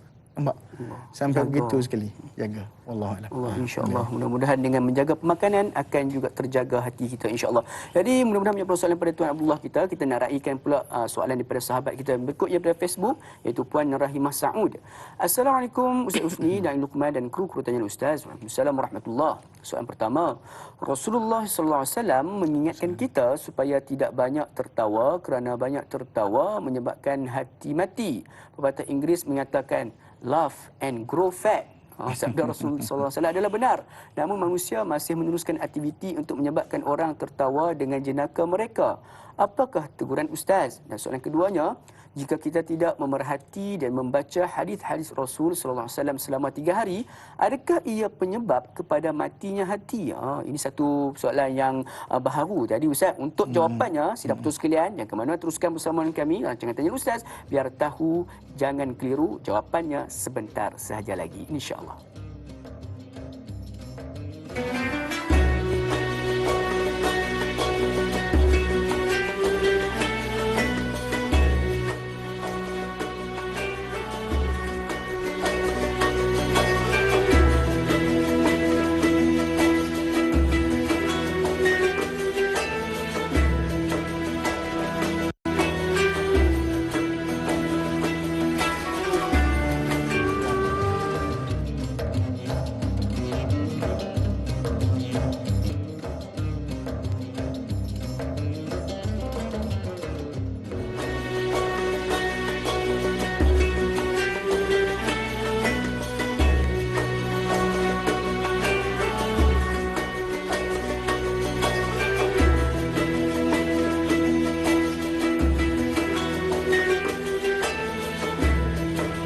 Alhamdulillah, sudah betul sekalian, kembali kita bersama pada pagi ini dalam Taman-Taman Syurga menerusi rancangan Tanya Ustaz, biar tahu jangan keliru, membincangkan topik berkaitan dengan hati yang mati. Ini satu topik yang cukup penting agar hati kita tak mati, kerana apa? Bila mana hati mati, maka kita akan semakin jauh dengan Allah Subhanahu Wa Taala, tak ingat Allah Subhanahu Wa Taala, dan juga kita payah untuk menerima teguran dan juga pesanan daripada orang-orang yang menasihati kita, insya-Allah. Jadi sahabat sekalian, sekiranya ada sebarang persoalan yang ingin diajukan kepada kami, boleh untuk kami terus di talian tertera di kaca televisyen, dan saudara-saudara serumpun kita dari Indonesia, Brunei, Singapura dan seantero dunia yang sedang menyaksikan melalui live Facebook kita pada pagi ini, jangan lupa untuk laksanakan tanggungjawab kita bersama di dalam menyebar luaskan ilmu yang kita dapat pada pagi ini dengan menekan butang kongsi. Ayo sama-sama kita kongsikan kepada seberapa ramai yang boleh, terutamanya kepada insan-insan yang tersayang, insan-insan terdekat dengan kita. Mudah-mudahan kita sama-sama mengambil satu kebaikan daripada ilmu yang kita dapat pada pagi ini, insya-Allah. Jadi sahabat sekalian, sebelum kita berhenti berehat sebentar tadi, kita menerima satu persoalan, dua persoalan daripada Puan Rahimah Saud kita, berkaitan dengan yang pertama sekali tentang hati yang mati disebabkan oleh banyak ketawa, dan yang keduanya adalah berkaitan dengan jika kita tidak membaca ataupun melihat kepada hadis Rasulullah SAW selama 3 hari berturut-turut, adakah itu juga akan menyebabkan hati kita mati? Jom, ayo sama-sama kita mendengarkan jawapannya daripada yang berbahagia Ustaz kita. Silakan Ustaz. Baik, dalam hal yang berkaitan dengan banyak ketawa, hari ini kita tengok bercambah jugalah rancangan-rancangan yang menjurus kepada gelak ketawa dan seumpamanya. Cuma dalam Islam membenarkan hiburan ataupun beberapa benda yang berkaitan dengan menghiburkan hati. Antaranya boleh berlawak jenaka. Tetapi dia mempunyai beberapa garis panduan. Nombor satu, jangan lampau batas sampai kita melanggar tanggungjawab dan juga kewajipan. Imam Al-Qardawi menyebutkan tidak salah seorang Muslim untuk nak gurau senda, tapi yang nak tenangkan hati dia sikit, nak relax dan sebagainya. Tapi jangan jadi kebiasaan bergurau aja, kan. Begitu juga mengangkat hiburan kepada darjat ibadah. Contohnya Imam Ghazali pernah pesan, Imam Ghazali pernah pesan, maksudnya jangan kamu angkat dia hiburan, dikekal hiburan. Jangan jadikan dia taraf ibadah pula. Maknanya kita beribadah pula dengan hiburan tu. Contoh yang mungkin terdekat, nasyid hiburan. Tapi janganlah pula menjadikan nasyid tu sebagai zikir. Cerita lain dah tu, kan. Jadi jangan angkat dia. A'ti al-kalama min al-mazhi biqadri ma yu'ti al-ilma min ta'ama min al-milhi. Sama tadi macam kita kata pepatah dia. Berikanlah kata-katamu, bicaramu dengan sedikit gurauan. Sikit sekadar garam dalam masakan. Macam itulah. Okey. Nombor 2, jangan bergurau tentang maruah. Jadikan maruah orang tu gurau senda. Itu tak boleh. La yaskhar qaumun min qaumin asa an yakunu khairan minhum wala nisa'un min nisa'in, ayat dalam surah Al-Hujurat. Jelas ayat ke-11, jangan jadikan bahan gurauan itu adalah fizikal ataupun perkara-perkara yang berkaitan dengan maruah orang tu. Kalau dia kata tapi dia okey, betul lah, tapi jangan jadikan terlalu kebiasaan, okey. Kemudian jangan menipu dalam melawak. Jangan kita buat cerita ataupun menipu agar orang tertawa. Dalam satu hadis Nabi pernah bersabda, wailun lilladzi yuhadditsu bil hadis liyudhika bihi alqaum. Maknanya celaka bagi orang yang bercakap satu benda, dia buat-buat sehingga orang tertawa dengan pembohongan tersebut. Okey. Jadi jangan mencipta sesuatu, tetapi kalau dia bersifat fictitious, fiction dan sebagainya, itu okey. Tapi kalau dia mengandungi unsur-unsur penipuan dan sebagainya, maka biarlah. Kalau boleh jenaka itu satu kebenaran. Dia benda yang benar-benar berlaku, tapi kita ambil sisi lucu daripada perkara tersebut. Itu okey. Yang seterusnya, jangan permainkan syiar agama. Baru-baru ni kita tengok Datuk Awi pernah tegur satu kumpulan, saya tak ingat dah. Ni kan bagus, masya-Allah. Jadi dia menegur dia kata tolong jangan mainkan agama, sebab agama saya bukan sesuatu yang boleh dibuat jenaka. Masya-Allah. Padu tu padu. Okey. Yang seterusnya kesimpulannya, jenaka okey, jangan keterlaluan. Janganlah pula kalau kita tengok susunan rancangan tu jenaka daripada pagi sampai ke petang. Maksudnya biarlah apa-apa yang ada dalam pilihan kita itu sebagai sesuatu yang boleh dikawal dan juga ada etika-etika yang dipatuhi. Kemudian bila membicarakan tentang soal apa tadi dia tanya? 3 hari tak baca. 3 hari tak baca hadis ataupun 3 hari tidak menekuni ilmu. Perkara ini dimuatkan oleh Al-Imam Al-Ghazali dalam Ihya Ulumuddin. Dia menukilkan daripada Fathul Mawsili berkata kepada dengan berkata, dia bukan hadis, dia bukan ni, di pandangan seorang yang soleh, tidaklah seseorang yang sakit itu jika dia tidak menjamah makanan dan minum maka dia akan mati. Begitulah juga hati, bila mana dia tidak menjamah hikmah dan ilmu selama 3 hari, dia juga akan mati. Maksudnya begitulah. Maksudnya kalau boleh, sebab tu ada khutbah Jumaat setiap minggu sekali. Sekurang-kurangnya khutbah Jumaat itu boleh mengingatkan kita, lah ni Jumaat pun tak apa nak pergi. Tapi tak apa, tak ada masalah. Kita sentiasa menghidupkan. Kerana itu, kalau boleh setiap rumah kita hidupkan bacaan hadis. Baca hadis, ambil kitab Syama'il Muhammadiyah misalnya, kita baca. Kalau yang ada kepakaran ataupun kebolehan, boleh syarah sebagainya, ada ilmu syarah. Tapi kalau tak ada kepakaran, tak ada ilmu, sekadar baca, tak faham, call ustaz, suruh ustaz buat video conference. Suruh ustaz cakap sikit bagi kat anak-anak saya, contoh, supaya dia tak mati. Kerana apa? Kerana kalau kita jauh daripada ilmu, maka ilmu ni penyuluh kehidupan. Maka apabila makanan, ghidha'ur ruh, ghidha'ul qalb dengan ghidha'ul ruh adalah Al-Quran, Az-Zikr, Al-Ilm, gizi ataupun kita panggil makanan kepada akal. Makanan kepada akal adalah dengan membaca, dengan ilmu. Ilmunya dia akan gemuk, akal kita akan gemuk tu maksudnya dia akan membesar dengan apa yang kita baca, ilmu yang kita perlu tuntut dan sebagainya. Kerana itu kita menuntut ilmu sampai mati. Biar learning curve kita tu jangan menurun. Learning curve kita tu nak kena menaik aja sentiasa walaupun apa usia. Kalau kita tengok ada orang-orang yang dah berusia, dah berumur, dah tua, sambung mengaji lagi. Masya Allah. Itu menunjukkan mereka sayang ilmu. Bila sayang ilmu ni, dia akan cari seumpama anak ayam, kata Imam Syafi'i, ibu ayam cari anak dia yang hilang. Dia akan cari merata. Okey, maksudnya tu. Maksudnya jangan bagi hati kita mati, jangan bagi potensi dia mati, sebab itu adalah ghidha'ur ruh. Itu adalah satu bekalan dan juga yang menjadi orang kata makanan bagi hati, bagi jiwa, bagi ruh kita.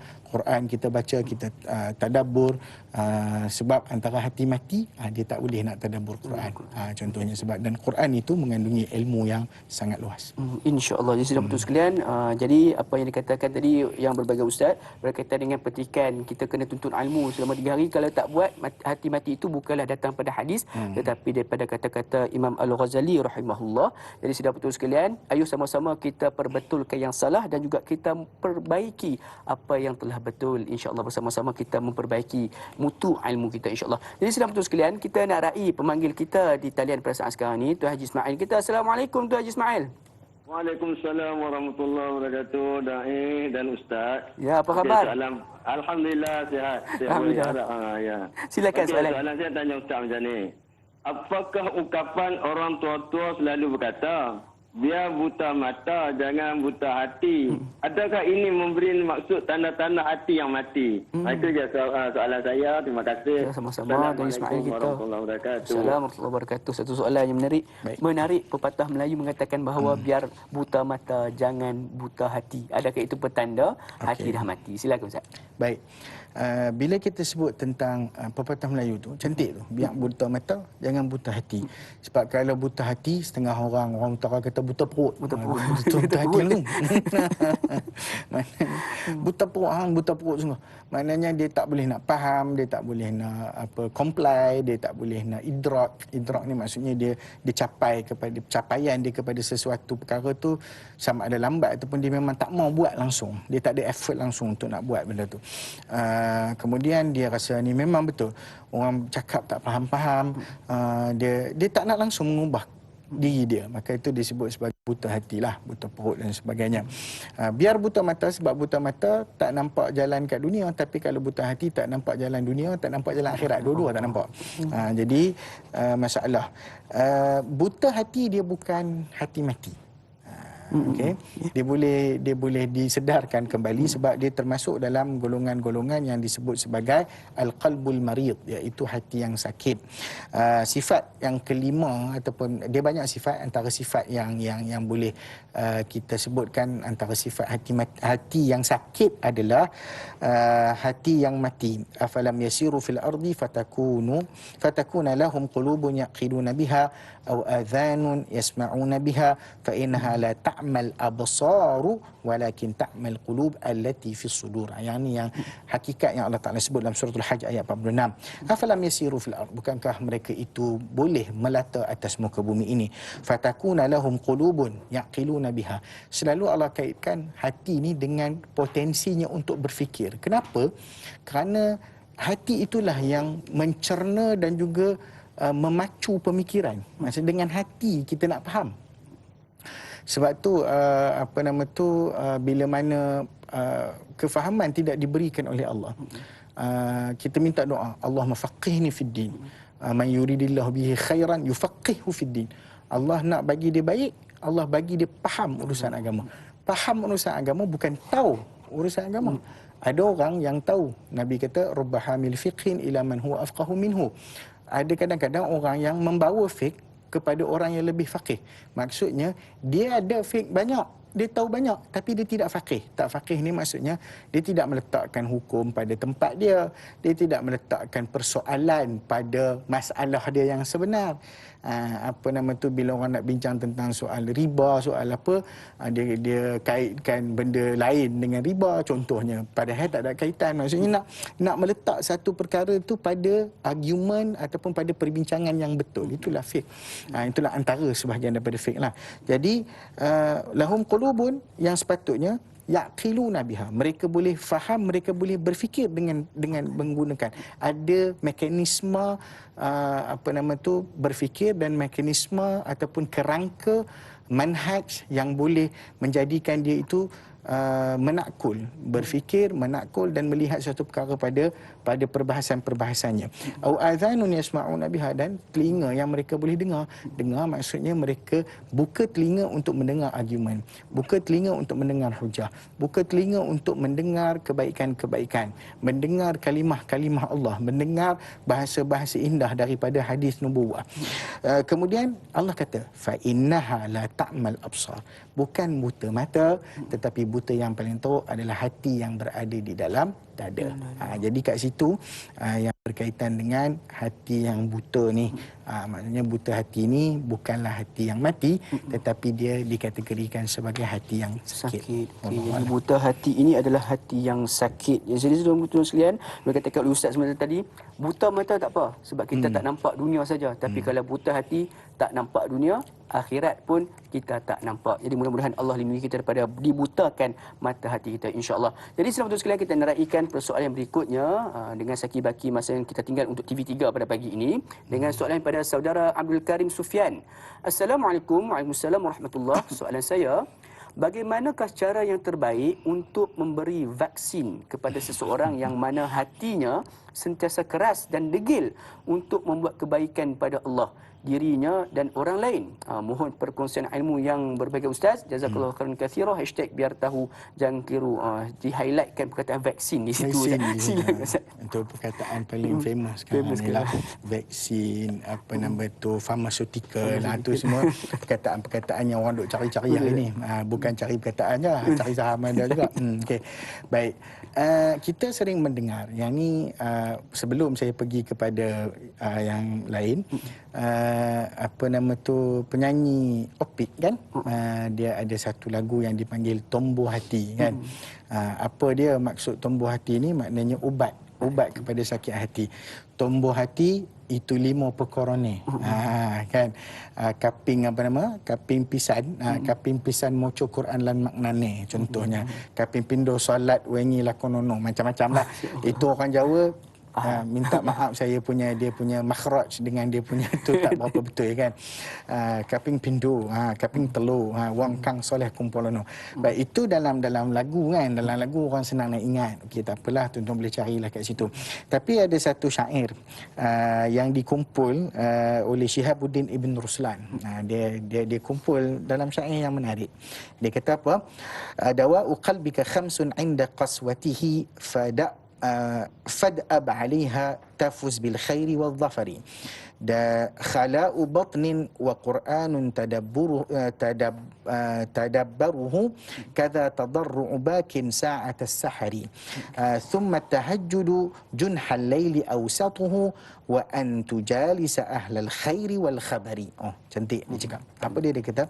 Dawa'u qalbika khamsun 'inda qaswatihi. Ubat hati kamu ada 5 bila mana ianya menjadi keras. Menjadi keras tu antara qaswatul qalb tu antara hati yang matilah, hati qasid, hati yang telah mati. Okey. Ini yang kata boleh resuscitate balik tu. Kita nak hidupkan balik hati yang mati ni. Apa dia? Fad'ab 'alaiha, hendaklah kamu sentiasa melakukan dia. Tafuz bil khairi, kamu akan berjaya dengan kebaikan. Wadh-dhafari, dan kamu akan dapat kemenangan, kata dia. Khala'u batnin, kosongkan perut. Banyak puasa. Ini maksud dia. Okey, kosongkan perut. Jangan penuh. Tadi kita dah sebut kan tentang bahana perut kan. Jadi pertama sekali dia kata kosong perut. Wa Qur'anun tadabbaruhu, dan Quran yang engkau tadabburkan. Perut dikosongkan, Quran ditadabburkan. Kita nak bagi rimah sama ni. Pasal dia tu buh dalam syair, kita pun buh dalam syair kau. Okey. Perut dikosongkan, Quran ditadabburkan. Tu perut kosong, Quran tadabbur. Dah 2 dah. Kadza tadarru'u bakin sa'at as-sahari. Begitu juga waktu sahurmu diisi dengan tangisan. Tangisan dia kan? Diisi dengan tangisan. Maknanya bangkit malam tahajud 3 dah. Okey, tahajud dan nangis kepada Allah Taala. Kemudian summa tahajud tadi tu, bakin enda sahari itu maknanya menangis istighfar kepada Allah. Wabil asharuhum yastaghfirun. Summa tahajud, kemudian bertahajud, kata dia, junhal laili awsatuhu, sama ada apa nama tu di tengah malam ataupun di penghujung malam. Wa an tujalisa ahlal khairi wal khabari, dan yang terakhirnya bersahabatlah dengan orang-orang yang baik dan orang-orang yang mempunyai ilmu. Maknanya ada lima kat situ. So kita kumpul balik, khala'u batnin, perut kosong, mentadabburi Al-Quran, menangis istighfar, tahajud, kemudian kita kena banyak bersahabat dengan orang soleh. Kaping telu wang kang soleh kumpulono. Itu yang lagu tu. Maknanya ketiga berkumpullah dengan orang-orang yang soleh. Maka itulah antara perkara yang boleh kita jadikan sebagai rawatan hati kita, insya-Allah. InsyaAllah itu dah 5 perkara sebagai ubat ataupun penawar bagi hati yang mati. InsyaAllah sudah betul sekalian. Banyak lagi persoalan yang kita akan jawab dan ilmu berkaitan dengan hati yang mati yang kita akan bincangkan. Namun sebelum tu kita nak melabuhkan tirai terlebih dahulu di TV3. Ayo sama-sama kita beralih ke TV9 untuk 30 minit ekstra eksklusif. InsyaAllah berkaitan hati yang mati. Tanyalah Ustaz, biar tahu, jangan keliru. Kembali sebentar sahaja lagi.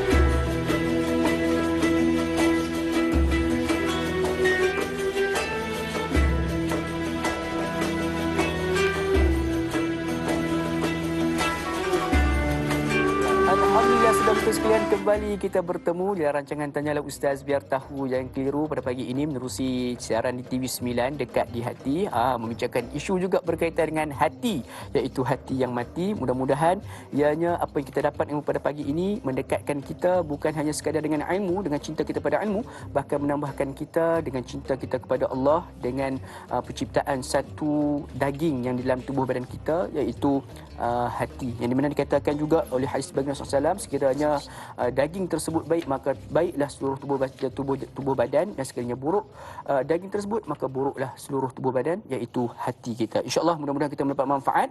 Sekiranya semua persoalan yang ingin diajukan kepada kami seperti biasa, boleh untuk mungkin bisa terus di talian yang tertera di kaca televisyen. Jom ayuh sama-sama kita nak raikan soalan yang berikut yang daripada sahabat kita daripada Facebook, iaitu saudara Ainuddin Ihsan. Assalamualaikum Ustaz, Da'i dan kru penerbitan Tanyalah Ustaz TV3. Assalamualaikum warahmatullahi. Zikir dan selawat adalah semudah-mudah ibadah seharian, hanya dengan sebutan lafaz sahaja. Tetapi orang zaman sekarang lebih suka membuang masa dengan berkata perkara yang sia-sia. Keberkatan zikir dan selawat itu dilupakan.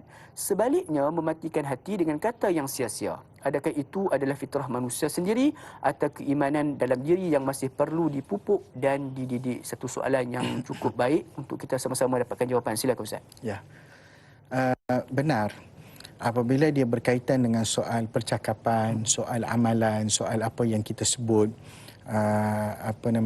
man syaba ala syai'in syaba alaih. Siapa yang biasa buat sesuatu benda, dia akan jadi tabiat dalam kehidupan dia. Maknanya bila kita suka cakap benda yang sia-sia, benda merapu, tu je lah yang kita akan sentiasa cakap. Jadi macam mana kita nak hidupkan, nak mudahkan ini, maksudnya kita kena banyakkan melihat kepada pesanan Nabi SAW. Nombor satu, pesanan Nabi kata apa? Man kana yu'minu billahi wal yawmil akhir falyaqul khairan aw liyasmut. Siapa yang beriman kepada Allah Ta'ala dan hari akhirat, maka dia kena cakap benda baik ataupun dia senyap. Tak ada pilihan lain. Tak payah jadi palatau untuk kita nak komen semua perkara. Benda yang bukan bidang kita pun kita komen. Benda yang bukan kita punya forte pun kita cakap juga. Sehingga menimbulkan apa yang Nabi sebut di akhir zaman sebagai ruwaibidah. Golongan ruwaibidah ni golongan yang bercakap bukan pada lapangan dia. Kan? Orang yang tak ada ilmu usul fiqh bercakap pasal usul fiqh, cakap usul fiqh ni tak penting, cakap perbahasan-perbahasan ilmu mantik ni tidak ada manfaat dan seumpamanya. Maka ini salah satu daripada benda-benda yang menafikan kebaikan. Maka tak sah. Kalau tak reti, jangan bercakap. Senang cerita. Bukan tak boleh bercakap, boleh bercakap, tapi biarlah bercakap. Kalau tak faham, rujuk kepada yang faham. Kalau tak jelas, minta diperjelaskan. benar kata-kata ulama, man takallama bighairi fannihi ata bi'ajaib. Orang yang bercakap bukan pada bidangnya, dia akan membawa benda-benda yang menakjubkan, mengajaibkan. Bukan menakjubkan, mengajaibkan tu menyebabkan orang jadi wow, tak. Tapi orang jadi eleh. Macam tu dia beza antara wow dengan eleh. Kan? Orang kata, ni apa pelik. Datang benda yang pelik-pelik. Datang dengan perkara-perkara yang memelikkan. Dengan istilah-istilah, mungkin dia guna jargon dan seumpamanya, sehingga orang kata, oi hebat ni, padahal tak ada apa kan. Okay, jadi jangan kita kena berhati-hati. Ustaz-ustaz sekalipun, saya nasihati diri saya terutamanya, kalau bukan bidang kita, kalau boleh jangan cakap Fi, saya tak tahu ni, ini bidang ustaz Quran, kena tanya dia yang faham kan. Orang nak sembang bab An-Nabr, orang ni heboh bab An-Nabr kan. Takkan kita yang tak pernah pun orang rujuk kita pasal Quran, kita pula nak tiba-tiba bercakap, padahal kita pun tengok YouTube juga sama macam Alim pun. Jadi subhanallah, jadi hati-hati bab tu. Bila tak ada apa, berhenti bercakap. Kalau ni, sebab tu saya teringat zaman saya berada di bumi Nabi SAW. Waktu tu saya berjalan nak menuju masuk ke dalam masjid Nabi, tetapi pada ketika itu sengaja saya terarah masuk menerusi pintu lain. Biasanya ada pintu-pintu khas lah yang kami biasa duk masuk. Student-student ni biasa masuk main kot tu.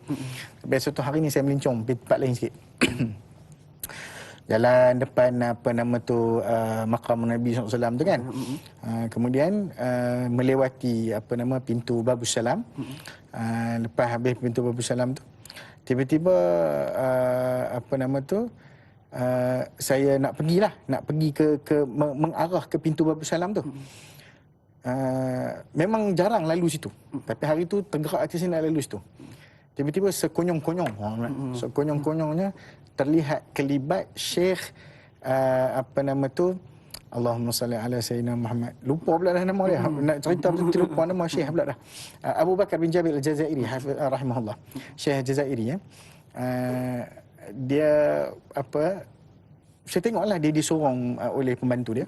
Sampai saja saya dekat dia, sampai sebelum saya nak tanya dia something dan saya nak kucup dari dia, saya tengok daripada jauh tu, mulut dia tak berhenti. Astagfirullah. Tak berhenti berzikir. Dan bila saya tanya dia satu soalan, dia jawab soalan, habis saja dia jawab soalan tu, disambung balik zikir dia. Maknanya itu minda bis salihin, orang-orang yang soleh. Sebab tu kena duduk bermujalasah, duduk dengan orang soleh ni. Tadi saya sembang dengan dai, kita nak cerita satu benda. Cerita ni penting, daripada Anas bin Malik radhiyallahu taala anhu. Dia berkata, dakhaltu ala Uthman radhiyallahu taala anhu.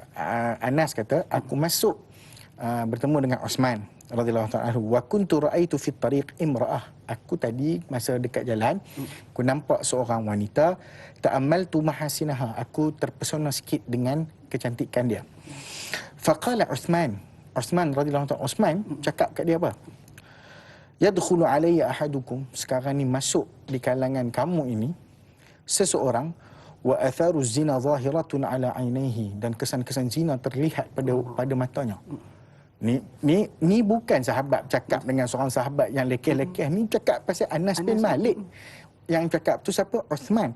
Perkara ni boleh tengok dalam Risalah Al-Khusyairiyah dan At-Turuq Hukmiyah pun ada, dalam kitab Ruh pun ada oleh Imam Ibn Qayyim. Maknanya ada tiga, kalau kat sini kita tengok ada dua manhaj yang berbeza. Imam Khusyairi pun nukilkan cerita ni, kemudian Turuq Hukmiyah pun ada, kemudian Ar-Ruh karangan Imam Ibn Qayyim. Maknanya kita tengok ada dua manhaj menukilkan cerita yang serupa. Dia kata apa? Kesan zina. Zina apa? Zina mata. Zina mata melihat kan? Okey. Faqultu, maka aku kata Anas bin Malik, wahyun ba'da Rasulillah SAW. Oh, marah. Dia rasa, apakah ni wahyu? Selepas datangnya Nabi SAW, kita hantar benda gaib kan? Lalu jawab Uthman, faqala la, bukan wahyu. Walakin tabsiratun wa burhanun. Akan tetapi ilmu dan kejelasan pemikiran, kata Uthman. Wa firasatun sadiqah, dan firasat yang benar. Pasal apa Uthman boleh kata gitu? Pasal dia ni seorang yang sangat-sangat melazimi Al-Quran dalam hidup dia. Bukan kata Anas bin Malik tidak. Anas bin Malik bukannya buat dosa. Taklah, bukan dosa yang ni pun. Tapi dia boleh detect. Ni cerita dia. Orang yang soleh macam itulah. Nak soleh tak mana? Macam Uthman radhiyallahu taala anhu. Okey, baik. Kemudian Ja'far bin Sulaiman rahimahullah. Pernah dia kata, kalau hati aku ni rasa macam pelik sikit, kalau hati aku rasa pelik, aku rasa macam nak kerah dah, kan. Nazartu ila wajhi Muhammad bin Wasi'. Aku melihat kepada wajah Muhammad bin Wasi'. Ada seorang yang lain ni, aku akan tengok muka dia aja. Sebab muka dia macam orang yang kehilangan anak. Maksudnya orang yang sedih hilang anak. Bila tengok muka tu, main perasaan. Jadi pentingnya kita duduk dengan orang soleh. Pentingnya kita sentiasa basahkan lidah kita dengan zikrullah. Penting. Tak buat apa-apa pun, adalah selawat, istighfar. Benda-benda simple je. Tak payahlah kata, saya tagihkan ni 1 juta. Tak payah.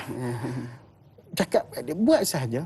Sehingga kita rasa kalau Allah tarik nyawa aku, biarlah benda yang keluar daripada mulut aku tu kalimah thayyibah. Allahu a'lam. InsyaAllah. Jadi mudah-mudahan kita melazimi mulut kita dengan kebaikan, dengan kata-kata kebaikan dan juga zikir yang kurang daripada perkara yang sia-sia. InsyaAllah, jadi sudah betul sekalian, ada lagi perkara yang kita akan bincangkan. Namun sebelum itu kita berhenti berehat sebentar. Teruskan bersama kami rancangan Tanya Ustaz, biar tahu jangan keliru.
Alhamdulillah, sidang penonton sekalian, kembali kita bertemu secara langsung rancangan Tanya Ustaz, biar tahu jangan keliru, eksklusif dari Seri Pentas Bandar Utama pada pagi ini, membincangkan topik berdasarkan pengajian hadis kita pada pagi ini berkaitan dengan hati yang mati. Mudah-mudahan ayuh sama-sama kita tingkatkan ilmu pada diri kita, mudah-mudahan ia menjadi asbab hati kita sentiasa subur dan hidup di dalam diri kita untuk kita beramal kepada Allah Subhanahu Wa Taala, insya-Allah. Jadi sahabat sekalian, kita sudah pun berada di segmen yang terakhir. Insya-Allah, jom sama-sama kita nak raikan beberapa lagi persoalan daripada sahabat-sahabat penanya kita. Jadi soalan yang berikutnya daripada Facebook, daripada saudari Sahziatul Siddiq. Assalamualaikum Ustaz Da'i. Waalaikumsalam warahmatullahi. Apakah faktor hiburan yang melarakan menjadikan hati seseorang itu mati? Ini kerana hatinya sudah keras untuk mendengar sebarang nasihat. Namun jika dinasihatkan pun ibarat menyiram air di daun keladi yang tidak langsung dapat memberi manfaat buat seseorang itu. Apakah solusi yang terbaik bagi menyuburkan hati itu kembali, lebih-lebih kepada anak-anak muda yang jiwa mereka mudah terpengaruh oleh faktor rakan sebaya dan hiburan yang melalaikan? Mohon pandangan Ustaz. Terima kasih. Jadi Ustaz, saya nakkan juga Ustaz sedikit soalan berkaitan dengan baru-baru ni kita ditimbulkan dengan isu teori konspirasi lah berkaitan dengan vaksin COVID-19, dan kebanyakannya yang menentang ni adalah daripada golongan anak-anak muda kita ni. Jadi Ustaz, bagaimana Ustaz? Nasihat Ustaz. Okey. Anak muda mereka mempunyai satu jiwa yang sangat saya tidak suka mengaitkan jiwa mereka itu dengan jiwa yang liar ataupun orang duk kata anak muda ni mereka ni semua memberontak apa semua. Tidak. Sebenarnya mereka mempunyai satu kualiti yang sangat hebat. Apa kualitinya? Berani. Apa kualitinya? Rasa ingin tahu.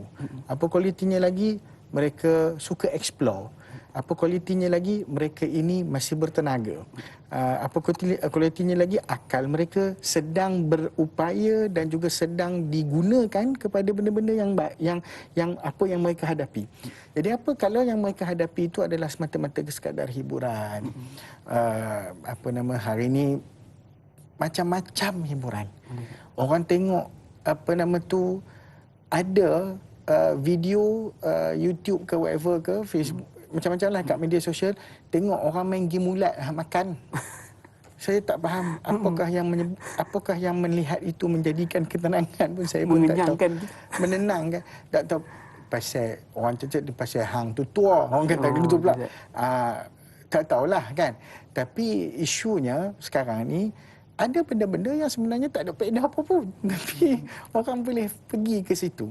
Jadi ini masalahnya, ya betul dia ada masalah hati, cuma kita macam mana anak-anak muda ni kita fokuskan dia. Kita berikan dia fokus.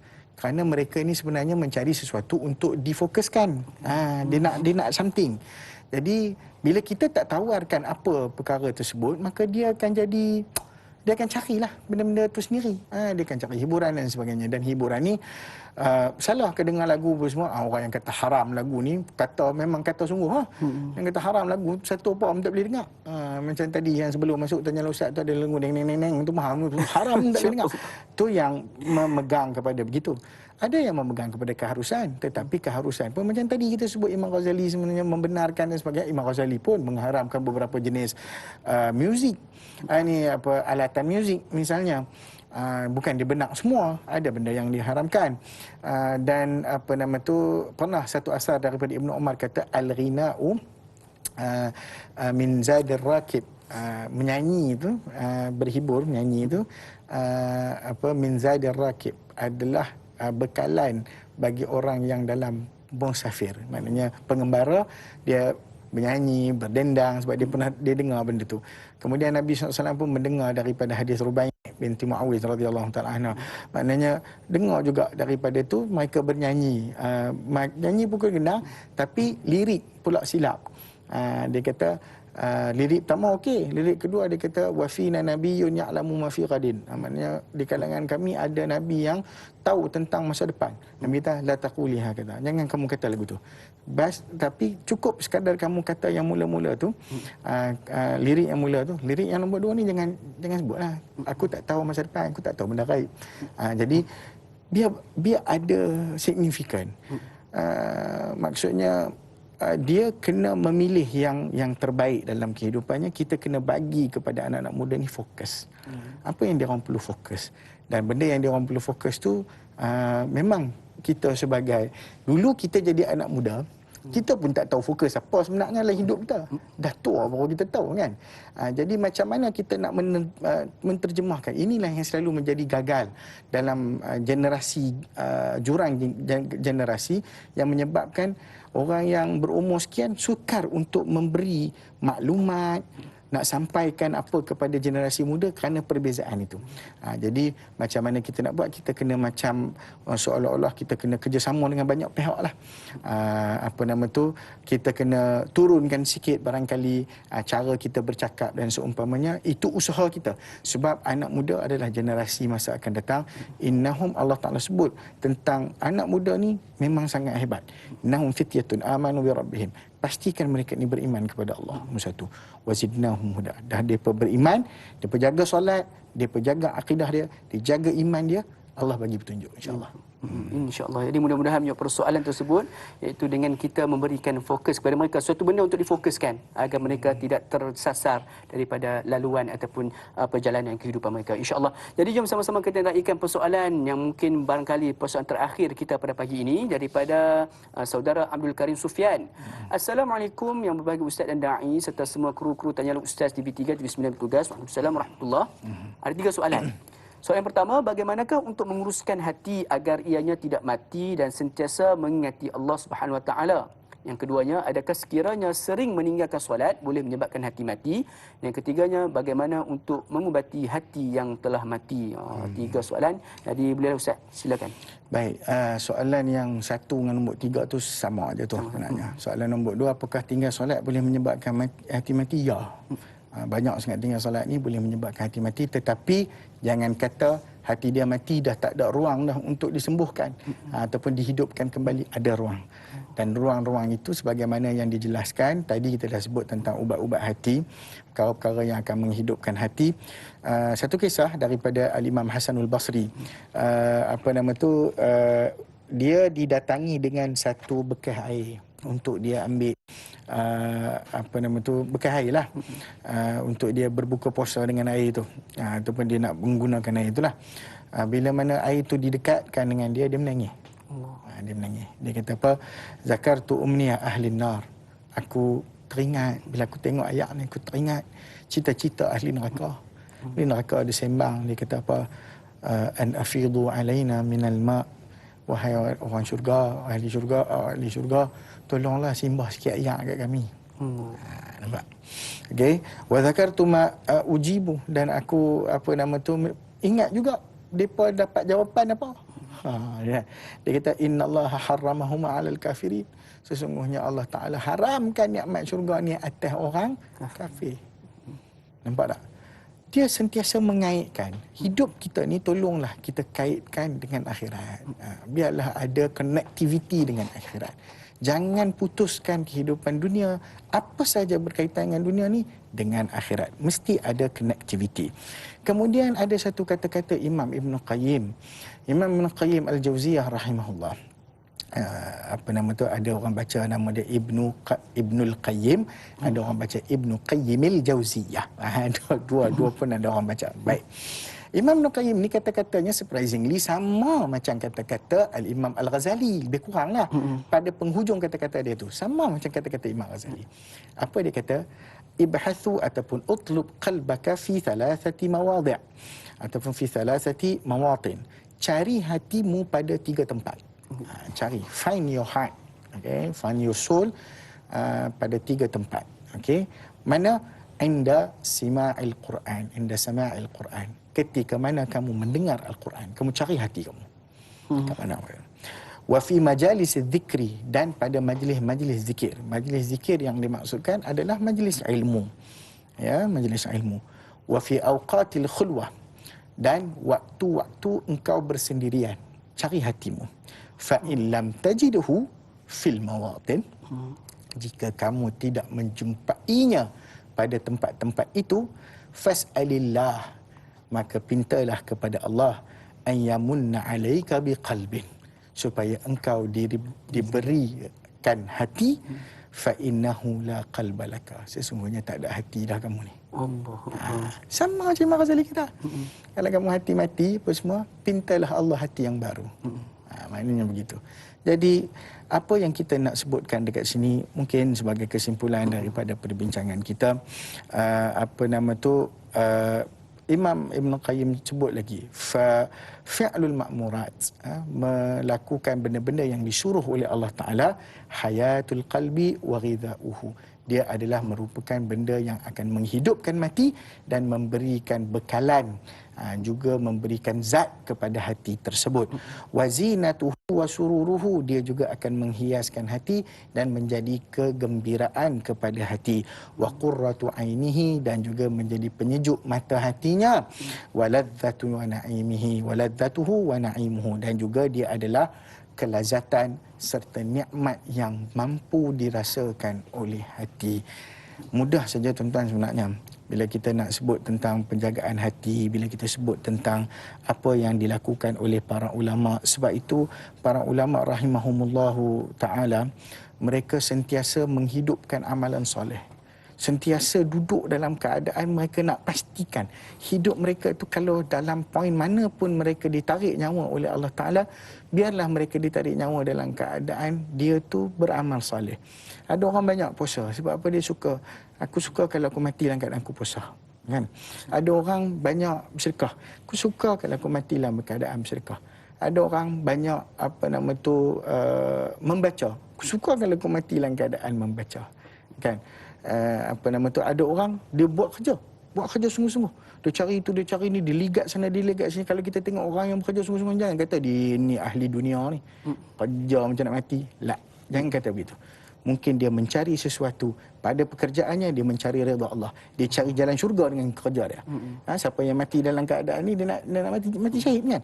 Maka kita sentiasa memusatkan setiap aktiviti kita biar ada makna dengan kebaikan dan ada makna dengan akhirat kita, insya-Allah. InsyaAllah. Jadi mudah-mudahan dengan jawapan tersebut juga menjadi satu kesimpulan bagi perbincangan kita pada pagi ini tentang hati yang mati. Jadi Ustaz, boleh akhirkan dengan sikit baca doa, mudah-mudahan Allah memberkati pertemuan kita pada pagi ini, insya-Allah. Silakan Ustaz. A'udzubillahi minasyaitonirrajim. Bismillahirrahmanirrahim. Alhamdulillahi Rabbil Alamin. Wassalatu wassalamu ala Rasulil Amin. Sayyidina wa maulana Muhammadin wa ala alihi wa sahbihi ajma'in. Allahumma habbib ilayna al-iman wa zayyinhu fi qulubina wa karrih ilayna al-kufra wal fusuqa wal asyan waj'alna minal rasyidin. Allahumma ya muqallibal qulub thabbit qulubana ala dinika wa ala ta'atik. Allahumma ya muqallibal qulub thabbit qulubana ala dinika wa ala ta'atik. Allahumma ya muqallibal qulub thabbit qulubana ala dinika wa ala ta'atik. Ya Allah, Tuhan yang memiliki hati manusia, Tuhan yang membolak-balikkan hati manusia. Ya Allah, jangan Engkau tukar-tukarkan hati kami kecuali semuanya kepada jalan kebaikan, ya Allah. Engkau bolak-balikkanlah hati kami, tetapi tetapkanlah ia di dalam keadaan beriman kepadamu, ya Allah, dalam jalan ketaatan kepadamu, ya Allah. Jauhkanlah hati kami daripada membenci agamamu, jauhlah hati kami daripada membenci zikra darimu, jauhkanlah hati kami daripada kosong hatinya dari mengingatimu, ya Allah. Jauhkan dari penyakit dan terutama sekali jauhkan hati kami dari mati terus dalam mengingatimu, ya Allah. Rabbana atina fid dunya hasanah wa fil akhirati hasanah wa qina adzabannar. Walhamdulillahi rabbil alamin. Amin amin rabbil alamin. Jazakallahu khairan katsiran Ustaz di atas bacaan doa sebentar tadi. Mudah-mudahan Allah berkati pertemuan kita. Mohon dihalalkan segala ilmu dikongsikan pada pagi ini. Jadi sidang penonton sekalian, jangan lupa untuk saksikan rancangan Tanya Ustaz pada esok hari bersama dengan moderator kita Da'i Nizal dan juga ahli panel kita Ustaz Mustafar Muhammad Suki dengan topik berkaitan dengan fiqh pelaburan. Jadi saya dan Luqman mohon maaf sekiranya ada tersilap tutur kata ataupun tersilap bicara. Mudah-mudahan kita bertemu lagi dalam episod rancangan Tanya Ustaz. Biar tahu jangan keliru. Akhirul kalam. Assalamualaikum warahmatullahi wabarakatuh.